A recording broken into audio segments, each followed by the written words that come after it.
you're going to get tips on how to get the most out of your new device. Once you're done with that, you can tap back and tap finish. Now I can go ahead and start using my Fold 4 while everything continues transferring in the background. And if I pull down the notification shade, I can see that it's 67.3% done transferring. And if I tap this little arrow, it shows me that I have 8 minutes left. And if I tap the notification, it'll show me exactly what's transferring and how far along it is with that specific transfer. Once all the data finishes transferring, you get a notification saying that it's done transferring all of your data, and you get a notification on the old device saying that it's all done as well.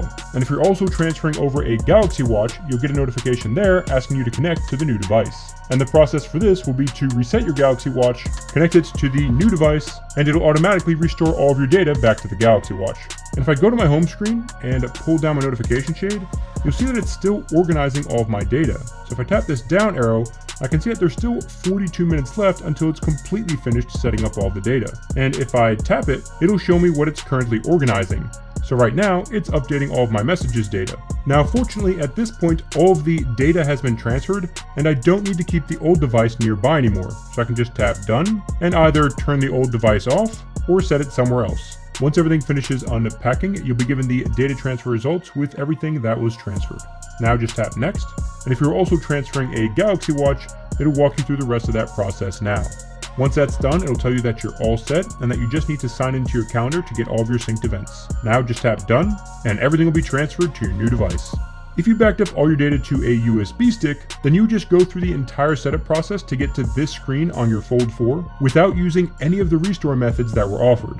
From this screen, you would go to your applications, tap the search bar, and type in Smart Switch. Then select the Smart Switch application, and tap that same SD card icon that you used to transfer the data to the USB stick in the first place. Now go ahead and plug your USB stick into your new device, and I get the option to restore from USB storage. And if I have multiple backups saved to the USB stick, I can tap this little arrow here and select one of the individual backups. For now, I'm just going to select this one, and I'll get these same three options for transferring data that you guys saw earlier. And if I tap custom and tap next, you'll see it's the exact same options as before. And since you already selected all the options for what you want to back up when you saved everything to the USB stick in the first place, you can just select all the items, scroll to the bottom, and tap restore.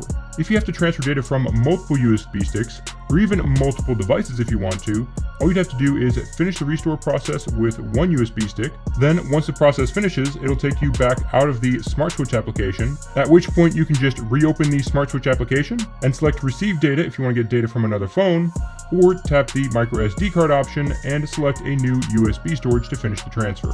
That's it for this tech episode. God bless, guys, and I'll catch you in the next one.